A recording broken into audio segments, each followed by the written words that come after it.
Hallo meine lieben Freunde, hier ist wieder Michael Grant mit Klartext. Heute zu dem Thema Legenden um die Freimaurerpyramide.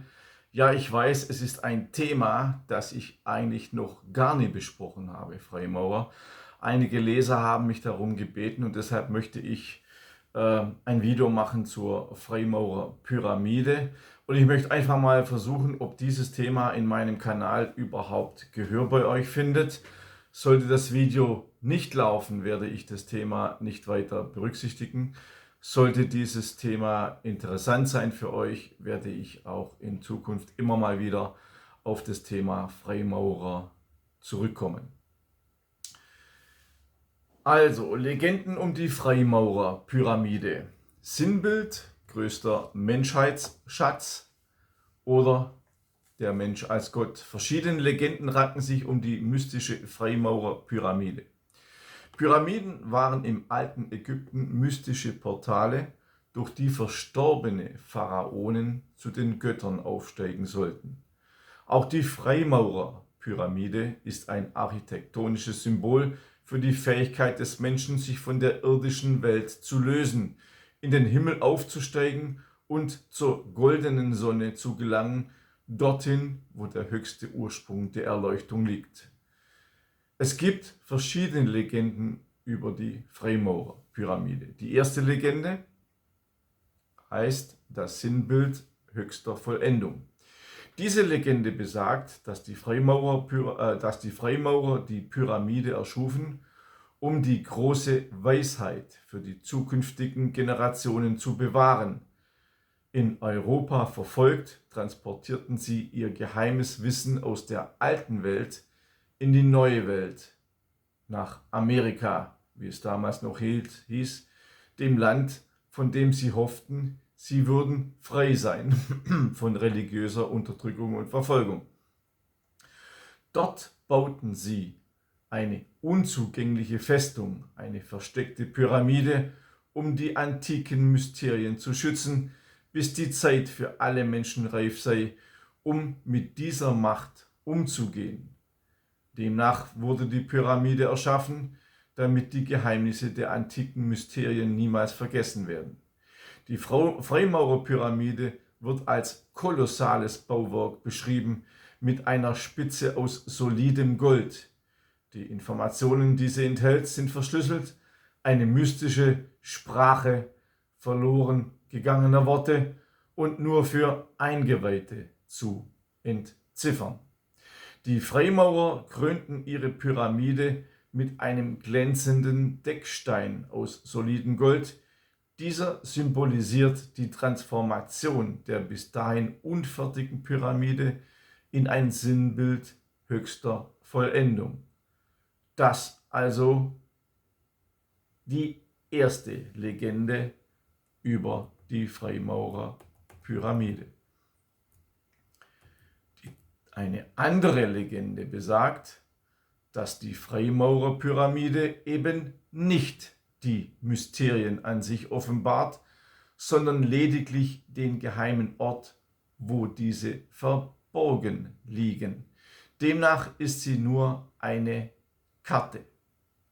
Der Deckstein ist die Legende dieser Karte, die enthüllt, wie man das geheime Versteck des größten Menschheitsschatzes, nämlich das verlorene Wissen aller Zeiten, finden kann.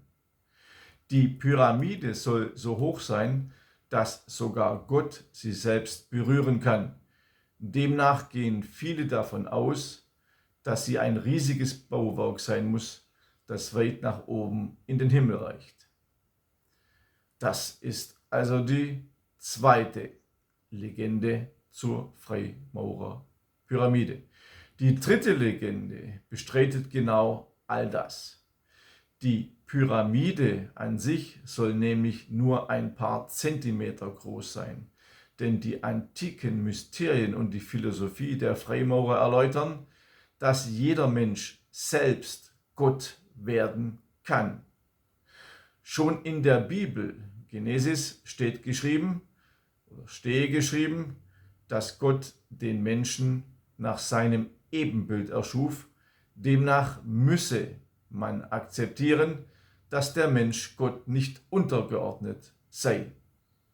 Wenn also der Mensch selbst Gott sein kann, muss die Pyramide nicht unerreichbar hoch in den Himmel ragen, damit man sie berühren kann. Anders sehen das manche Eingeweihte.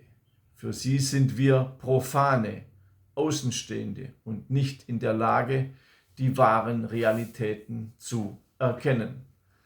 Das mag stimmen, weil das Studium der Freimaurerei, das 33 Grade hat und danach noch Geheimgrade, kann für einen Außenstehenden, also für einen Profanen wie du und ich, nicht durchschaut werden. Dennoch wollte ich dieses Thema der Freimaurerei einfach einmal in die Arena meines Kanals bringen, weil die Freimaurer natürlich auch in der Geschichte immer und immer wieder Einfluss nahmen und viele, viele hochpolitische Personen, Staatsoberhäupter, Präsidenten und so weiter, unter anderem Churchill, waren Freimaurer. Das ist bis heute so. Ein interessantes Thema, das vor allem auch mein Bruder Guido Grant beleuchtet hat in seiner Arbeit. Und deshalb kann ich auch auf ihn verweisen. Ihr findet ihn im Internet, Guido Grant. Er hat sich mit diesem Thema sehr, sehr stark beschäftigt und ist eigentlich für mich einer der Spezialisten, was dieses Thema anbelangt. Also ich bin gespannt, was ihr von dem Video haltet, und noch einen Kommentar möchte ich beantworten, und zwar hat einer geschrieben: Was bist denn du für einer? Also in meinem Kanal: Was bist denn du für einer?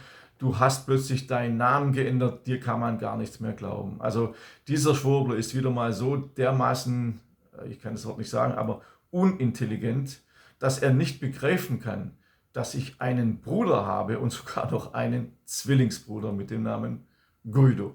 Also so viel zu dem Schwurbler, der wahrscheinlich im Rausch oder überhaupt nichts blickt, um was es überhaupt geht auf der Welt, geschrieben hat, warum ich plötzlich meinen Namen geändert habe. Habe ich nicht. Ich stehe zu meinem Namen. Ich bin nicht so wie viele Schwurbler anonym unterwegs und beleidigen mich natürlich anonym, weil sie nicht den Arsch in der Hose haben, weil sie nicht manns genug sind, ihr Gesicht und ihren Namen zu zeigen. Ja, wenn wir gerade dabei sind, ich bin manns genug, mich eines Themas bemächtigt zu haben, über das viele schweigen und bei dem viele Angst haben, es zu veröffentlichen, weil sie dann sofort ihren Arbeitsplatz oder ihren Universitätssessel verloren haben. Und zwar mein neues Buch Deutschland muss vernichtet werden. Völkermord, Vertreibung und Zersetzung des deutschen Volkes 1914 bis heute. In diesem Buch sind alle Massenmorde über unser Volk enthalten, auch über die Massenvergewaltigung bis zu den Gruppenvergewaltigungen. Das Buch geht ja 1914 los bis heute, und das Buch hat absolut gnadenlose Bilder. Wir haben uns entschlossen, diese Bilder zu zeigen, dass man einfach mal sieht, was unserem Volk angetan wurde. Und weltweit einzigartig habe ich in diesem Buch eine Liste erarbeitet, eine Liste über die Massenmorde an unserem Volk. Also Datum, Ort, wie man uns Deutsche umgebracht hat und wie viele Tote.